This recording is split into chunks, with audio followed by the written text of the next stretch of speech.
Hey, how you doing? Gonna give folks an opportunity to get signed on. May the Lord bless you. See you in a minute.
Hey.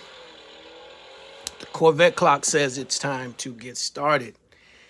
Hope everybody's doing well. Man, I tell you, Monday to Monday just seems so long with all of this stuff that I'm finding and looking up and just getting so anxious to be able to hang out with you and to share this information. So just super glad that you're here and excited, about this topic. We've got some ground to cover.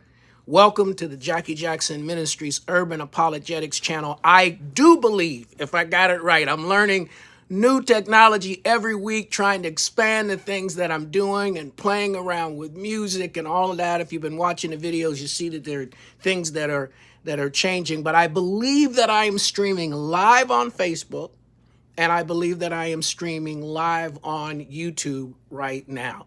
We'll find out. We'll find out if I am. But anyway, just want to say welcome. Glad to be here. I'm your host, Pastor Jackie Jackson. Excited about, again, all the stuff that we're doing. Want to make you the smartest person in the room as it pertains to this topic. I don't know exactly how we're going to really get there because I'm learning new stuff constantly. I've got a binder that's super, super thick, right? With all of this great information in it. And I keep learning more stuff. As a matter of fact, we're going to be on page 1 tonight of the binder. Out of all the stuff that we've been doing, we're still like on the first page. And we're going to be talking about Ham tonight. And we're only going to do one name. And when we get to Mizraim, whose name is translated Egypt, we're going to be there for a while. There's just so much to learn.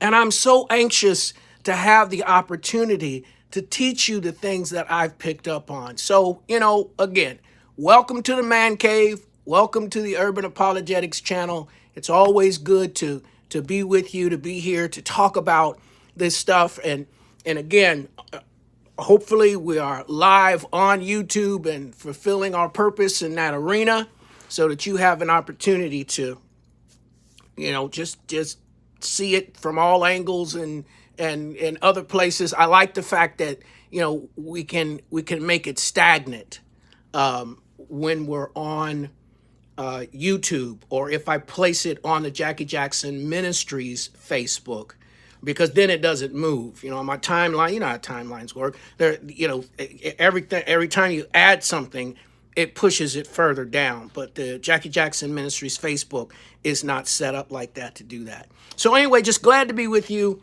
We're going to talk about Black biblical history. That's what we've been working our way through. Going to do a touch of a recap, but not a whole lot. Want to restate always what our purpose is. And that is some 70% of young Black men and women, when they become adults, do not stay in the church. And I believe that it is because, in great part, because the church is not teaching urban apologetics. Now, I'm a part of the church, so I'm not putting the church down in any way. But this needs to be universal. It can't just be,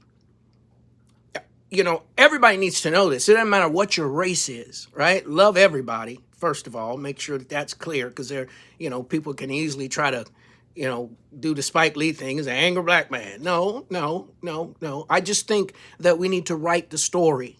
All right, GHT, we need to give information that can change folks' thinking and the way they see Black folks, and Black folks can change how they see themselves. And they can become evangelists, telling people that the king is coming because they have a revelation themselves. Also want you to know where I'm getting some of my work. This was given to me by Dee. I didn't ask permission to say her name. So my sister, Dee, gave me an African study Bible, Africa study Bible. And it's been a great blessing to me. There's other materials, of course, that I use. Going to read something from one of those tonight, but I'm just really grateful for all that I have. All right, it's story time. We're going to deal with story, and I've got a bit of a side note for you tonight. This is off topic in terms of looking at Ham and as the progenitor of his table of nations, but I just find this interesting, and I know I'm off camera, so just bear with me for a second. Revelation 4, verses 1 through 3, it says, John sees God's heavenly throne. After this, I looked, and there was a door that had been, at once I was in a spirit inspired trance. Sorry, I don't think I've ever told you before. I read the King James so much that when my mind wants to see something else that's not there. So I apologize for the stammering. At once I was in a spirit inspired trance, and I saw a throne in heaven, and someone was on the throne, right? The one seated there looked like jasper and carnelian. And gemstone isn't written here, but gemstone in some versions. And surrounding the throne is going to talk about the 24 elders and all of that. All right. So what's interesting here is this is supposed to be a description of God. Now, you can do whatever it is you want to do with this. How'd that picture get in there? Why is this every week something slides in? How'd that picture get in? Is that my picture of me skydiving the first time? Because I've done it more than once. All right, just adding a little humor. So, gemstone, right? Carnelian, jasper. This is the color of that. Now, you can do whatever you want to do with it. But as I've been sharing, Jesus was made white for a reason. Even Aristotle started making associations. I read something to you last week, started making associations, black skin, associating that with evil. There's some other things I'll show you later where young black boys were associated with demons. And I'm talking about early on in church history, New Testament church history. So sometimes I just wonder if that is God's color, then what's going to happen when people from the Klan show up in heaven, unrepented, the throne is white, and God is sitting on the throne, and he looks like this. I listen, could be a metaphor. I don't know. I'm just saying. I know Jesus is Afro-Asiatic. I know Jesus is a person of color. But what's going to be the response? Or one of the things that we talk about all the time. Would people do things differently? Would they treat black people differently if they knew that Jesus did not look like Cesar Borgia? If they understood in the Judean line of Jesus, the names that are mentioned there, we can prove that those people are black. I've already done some of it with the tribe of Judah and Tamar and Perez. I've already done some of it. Rahab is mentioned there. She's a Canaanite. I've done some of that for you already, but we're not even done with that part of it. Haven't even gotten to Mary's grandfather, Heli, as a black man. There's just so much information, but would things be different? Would this kind of thing have never happened? Because people would have seen Jesus in his proper light. They would have seen him as a person of color. Because when we get to heaven, it's too late. It's too late. These things have to be repented of. People tell me, oh, well, that was a different time. No, it didn't have anything. The Bible hasn't changed. What's required of us has not changed, to love everybody. What God has said in Galatians 3, that there's neither Greek nor Jew. No. If we're in Christ, we're all the same. God has not put one above the other. So God hasn't changed his mind. So man doesn't get to now come along and decide who's superior to the other. That's the very thing that God has dealt with over and over again, that he doesn't tolerate. Are you hearing me?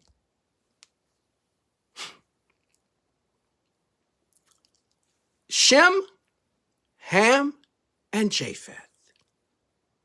We've done it. Japheth, right? The white folks.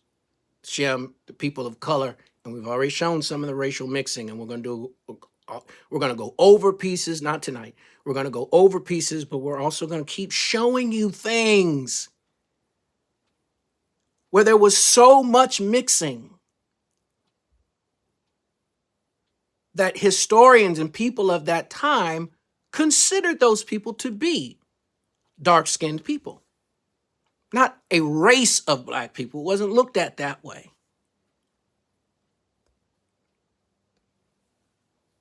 So, the sons of Ham, Cush, Mizraim, Put, and Canaan are written there, but we're only doing Cush. And I really can't get through all that. I can't exhaust Cush at the level that I would like to. It's not possible. There's just so much wonderful information, encouraging information, that there just isn't enough time to work our way through, everything that's available to us. But we've taken a look before, looking at the table and where these people traveled. Let me jump ahead of myself here. Right? You see Ham's name there, Shem's name. You see Japheth up at the top. So up there in Russia and Ukraine, where there's been some issues and other things like that, that whole area of Europe and all of that, that is where Japheth or the Ashkenazi Jews, they're Jews. They have the specific Y chromosome, but that's where they went. They were not a part of the tribe of Judah. Right? At the time of Jesus, they were not there. Now go back and look at some of the other videos as I work my way through that. But we're not done. They weren't there. That's not a slam against them in any way whatsoever. But the fact of the matter is they weren't there. Now, one of the things that we talked about is melanin. Now, most people already know this. I had a conversation with somebody the other day, and they were like, duh. Melanin is the reason my skin is the color that it is. And I have the ability, because of the tone of my skin, to make someone like my son, who is very light. I also have a daughter who is, brown. Now, I have the ability to do that, but if you are white, you don't. You can't create what doesn't exist. A white person can't have somebody black. What does that mean? That means that Noah's sons had to be people of color, and we've proven that. We've taken a look at this, and we've proven that Noah's sons had to be people of color, and there has been DNA evidence. And I know I'm being redundant, but I don't know what videos people are going to watch, what parts they, it's just like you got to keep going back over this stuff, and good for us, to hear it over and over again, right? To see this picture over and over again. When Britain traced its history as far back as it could go, this is what they found, and they made a bust of it. Spain, Portugal, when they did research, the DNA research showed these were black people.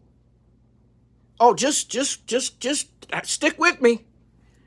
This is a black man in Rome, one of the early pictures of Rome. I'm going to show you early pictures of Rome and Greece where they were black. Yeah, wrap your head around that. But anyway, I've got a video for you I want to play, and we will talk about it on the other side. Egypt has always traditionally been given prominence as the height of ancient culture.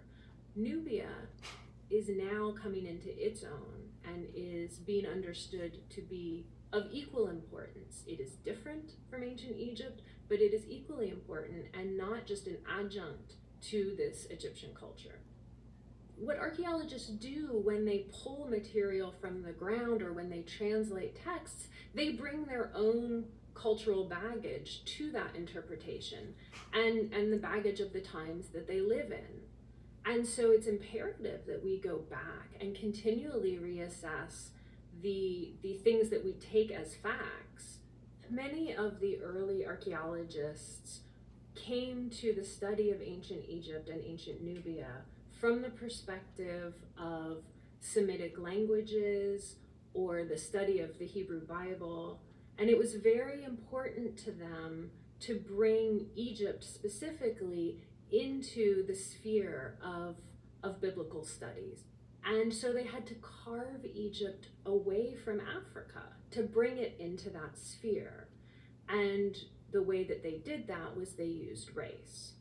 So these early archaeologists effectively made ancient Egypt white in the sense that they made it part of a dominant Western culture, and ancient Nubia was separated from that. It was black. And this was how they took Egypt out of Africa and put it into this Semitic sphere, this biblical sphere.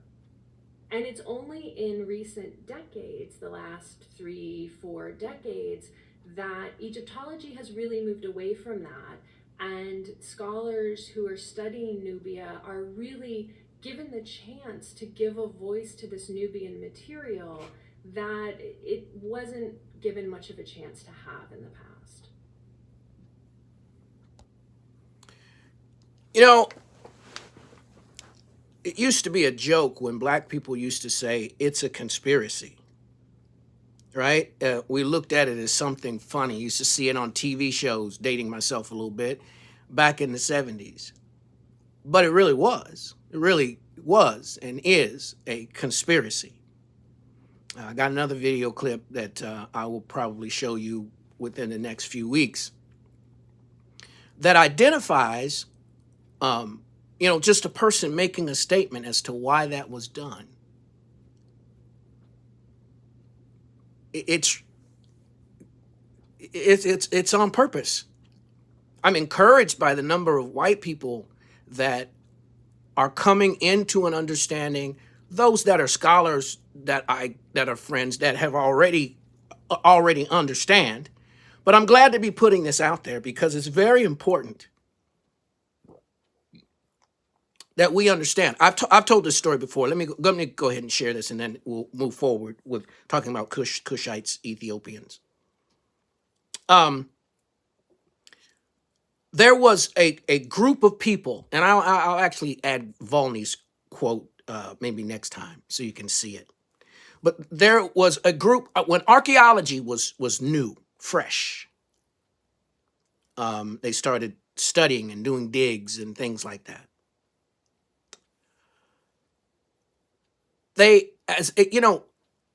When countries are conquered, when territories are conquered, like Egypt was conquered more than one time, and the people got lighter, but that's not where it started. There were many dynasties of black rulers, both male and female.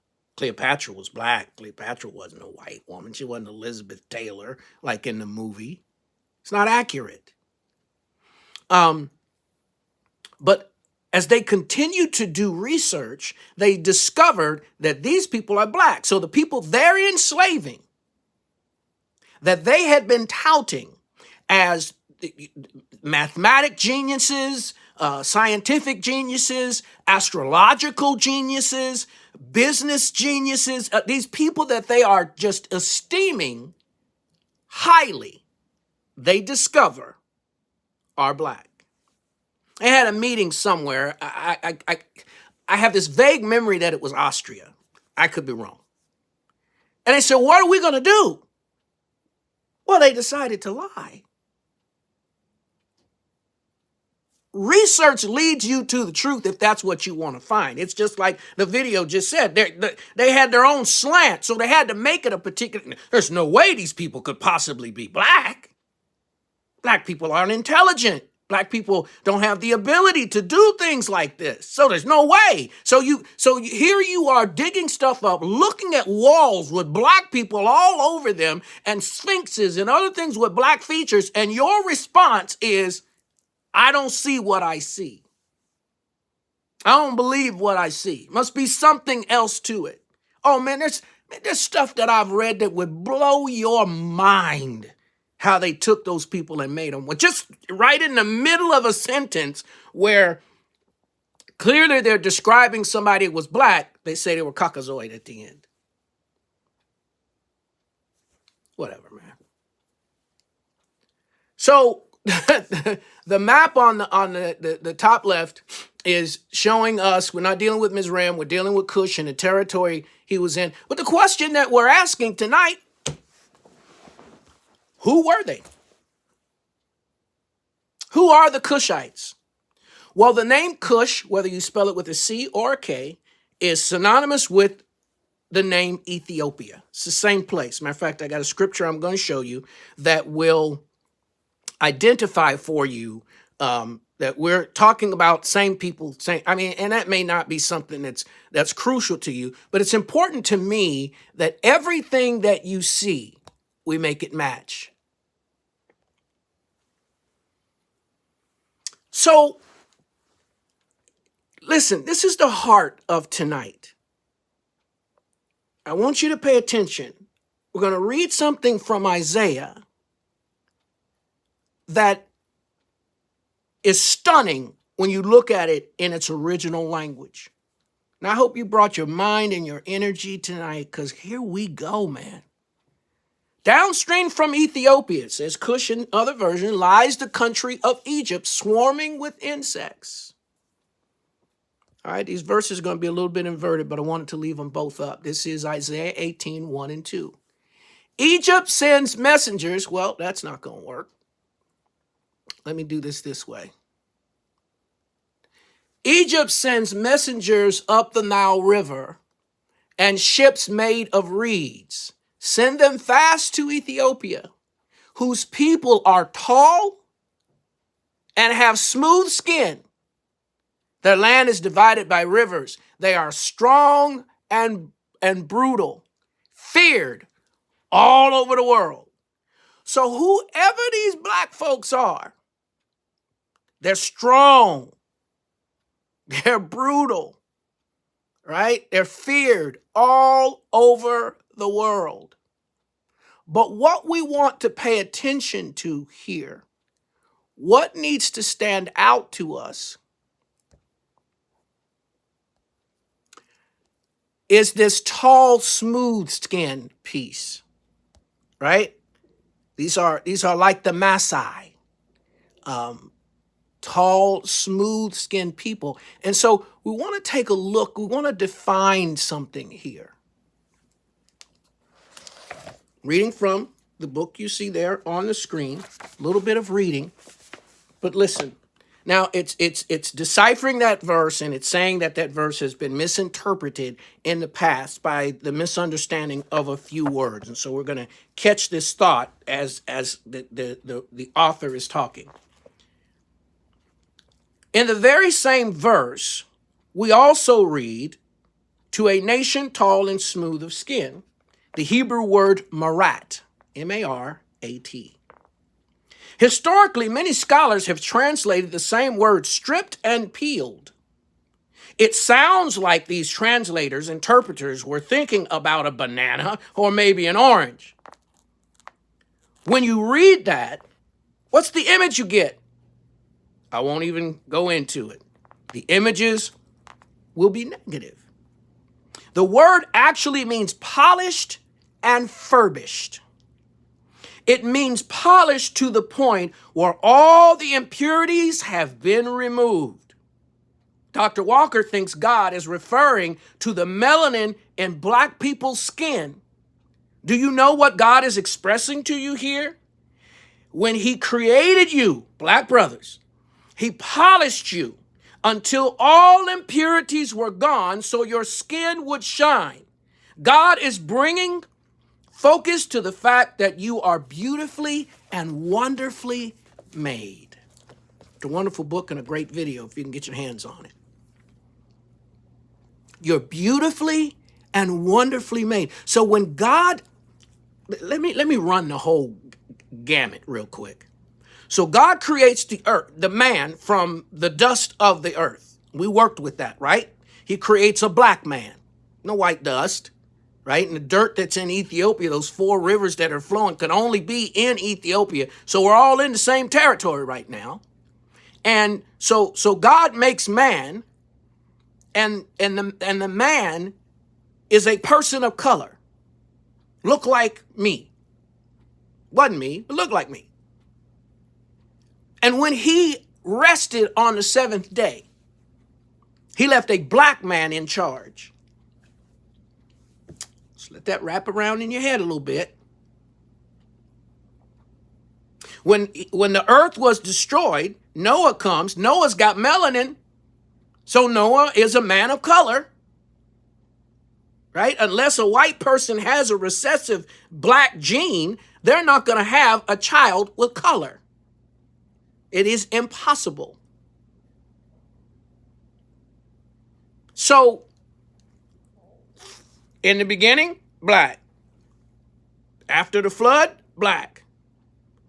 And then we took a look at some of the women in the Bible. Solomon is a black man, the wisest and richest man that ever walked the face of the earth. We've already talked about and used some verses to explain that Jesus was a person of color. You know, those kinds of things are important. Here's another set of verses I want you to take a look at. We're going to read from Jeremiah.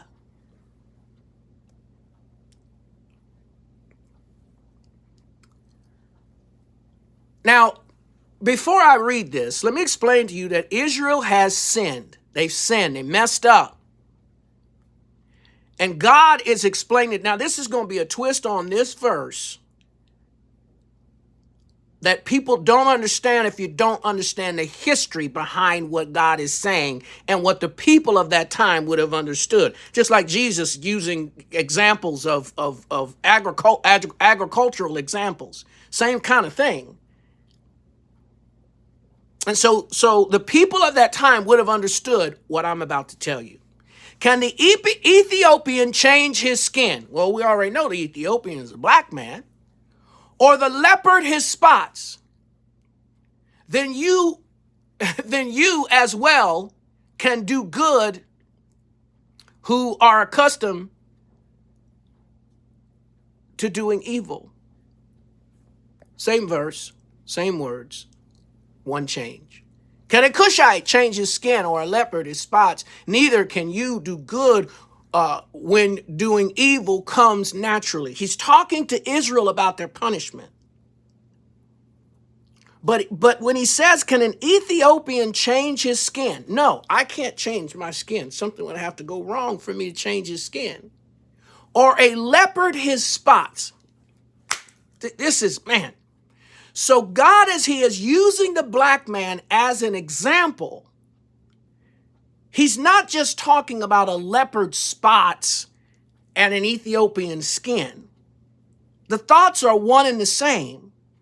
Ethiopians were traders of leopard skins. And they were so honest that if there was a blemish on the skin anywhere, they would tell you. They would not, this is how they made their living, but they would not cheat you. If there was something that was wrong in any way whatsoever, they made sure that you knew so you would get a fair price. And so what God is saying is, just like this black-skinned man who sells leopard skin can't change his skin and cannot be dishonest, you, Israel, don't know how to be good. You know how to do evil, but you don't know how to do good. And then he goes on to say what he's going to do to him because of that. So in 2 places we just looked at, when God describes the black man, And in Isaiah 18, 1 and 2, he talks about your skin is polished, maratz, it's perfect. I polished you. I made you perfect so you could shine. I showed you a picture of a young black woman. I assume she might be a model. Her skin was coal black, but no blemishes whatsoever. She didn't have a pimple or anything on her face. No bumps, nothing. That's what God is describing here. All the impurities have been removed. When he is looking for someone to describe as honest, he also uses the Ethiopian. He also uses the black man for his description. To tell Israel, here's your example for you to follow, but you're not following it, and I'm going to have to do something about it because these folks are trying to do what's right. Now, that doesn't mean they always did. We're going to look at some stuff in just a second, but the point is that that's their intent. All right, so here's a map of their territory. This is the territory that goes up into Egypt and all of that. That darkened part there. That's their territory. And so let's look at some things that are in the time that we have left that are somewhat futuristic. This is Zephaniah. You know, man makes a mistake, he blows it, but God has a plan. Listen, this hasn't happened yet. This is very significant. As a matter of fact, the book Return to Glory actually is one of the books that speaks to this. It says, "For I will then restore pure speech to the peoples so that all of them may call on the name of the Lord and serve him with a single purpose. From beyond the rivers of Cush or Ethiopia, my supplicants, my worshipers, my people, my dispersed people will bring an offering to me."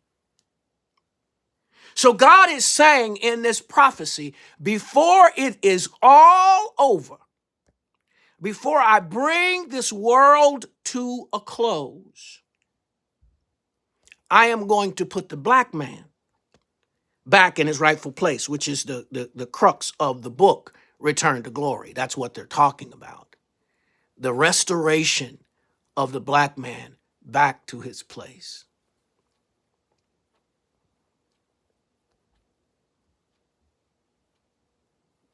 So now we go back to Isaiah. And Isaiah says the same thing in Isaiah 11. When God raises, and this is chapter 11 is a prophecy about the coming of Jesus. All right, and this is talking about the son of Jesse, the descendants of Jesse, which is David. When God raises a signal, the whole world will hear the news of how he is assembling the people he had banished, gathering those scattered from Judah from across the whole wide world. Who is he talking about? At that time, my Lord will reach out and gather the remnant of his scattered people a second time. Is he talking about just the Jews? God's people, those who had been defeated and exiled, which is what the name Phalasha means. We'll talk about that.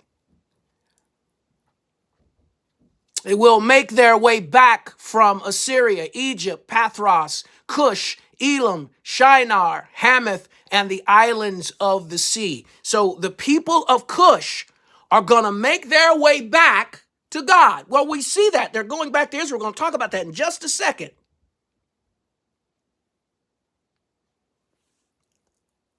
But now we want to read something about David. Now, this picture is special because both of them are ancient. That's David. Right? Now, is that his likeness? I don't know. But somebody painted in black. Somebody did a sculpture with black features. And that's in Jerusalem right now. So David talks about the situation. And David says, "Princes and envoys shall come from Egypt. Ethiopia will quickly stretch out her hand with the offerings of submission to God." So something special, something special is coming where there's going to, some of these, as I said, they're futuristic, and some of them, they're taking place right now where people are making their way back to God. So let's walk through some things here. Cushite peoples, right? They believe that they are descended from the Queen of Sheba. When Queen of Sheba came and she met with Solomon, they believe that that is their connection to the Jews. And there you have some pictures of, them worshiping and praying, the Jewish symbols and all of those kinds of things. And there's some books that have been written about that. Now, before I finish, it's important for you to understand there's still some research being done on the Falasha Jews. I don't want to give you the wrong impression. The Limba, it is very clear that they have the specific Y chromosome. There's some theories as to why some of the Falasha don't and how that might have been weeded out, although they didn't do a lot of mixing. So there's some unanswered questions there. But again, there's work that's still being done in that area, but want to be clear about that. But about 180,000 of them moved to Jerusalem. You still with me? They moved to Jerusalem and they started getting the same kind of treatment and even worse that we get here in America. Now you should pause, do something so you can read this article. It is a riveting set of 5 testimonies that these people not only talk about themselves, but expand it about, not being allowed to work outside of factories. That's where they want them to work. They have them living in slums. The police pull people over for no reason. They beat people up. They lock them up. I mean, it clearly is oppression. See, I'm first of all, Jewish people or Israelis are human beings. And so they get this automatic pass. And I know why I ain't getting into that tonight. I know some of the reasons. Well, I've talked about it before. But they get this pass where they get to act any way that they want to. And there's no accountability. They're treating these black Ethiopians, putting them in the worst places, got them segregated. Don't let them, the guy was telling a story about working at a factory and he wanted to get a promotion and was worthy of the promotion. And you if you read the article, you see worthy of a promotion. And then the manager at the factory says, if you don't drop your complaint, I'll never hire another Ethiopian in this factory. Stuff like that. And no recourse. Nothing, impunity. Right? So these people are, they are being treated negatively, racially, and nobody's really doing anything about it. And obviously, it's not fair. Black folks have some 35% unemployment in Israel. Ethiopians, Jews, people in the same family. 35% unemployment. It's terrible. And so there are protests. I don't know how well you can see that, but there are protests that go on all the time where people are complaining about the mistreatment that they suffer under. And it is imperative that we understand that this stuff is wrong and that it be changed and that we don't give Israel this automatic pass as if whatever they do is right. But one of the ways we can change that is to write the story What would it be like, because Israel doesn't believe the Messiah has come, but what would it be like in this country if it became common knowledge that Jesus was a person of color? Common knowledge, right? You really can't refute it when you take a look at the history of it. What if it became common knowledge? Would people be treated different? Would they have been treated different before? They understood that was Jesus. A black-skinned man was in the Garden of Gethsemane. A black-skinned man carried the cross. A black-skinned man was laid on the cross. And it was a black-skinned man that showed his hands and his side and proved that he was the Savior of the world, that he had risen again. It was a black-skinned man that did that. And it's time for us to fix this. It's time for us to know the truth for ourselves and be able to share it. Not just Pastor Jackie said, or let me show you this video, but I'm talking about getting it in your heart, getting it deep within your memory, so that you, on this topic, let me go back over this one more time. I'm closing out. So you're the smartest person in the room when it comes to this. I've been studying this for 30 years. I'm not saying that you need to do that, but you need to know enough of black biblical history so that when you are witnessing to people that are not in the faith, young black men, white men, doesn't matter who it is, you can give them the truth because you know it. And we don't have to have another generation believing a lie. As I read last week, someone changed the color on purpose. We are the only major religion that the race of the people in their holy text was changed. The only religion.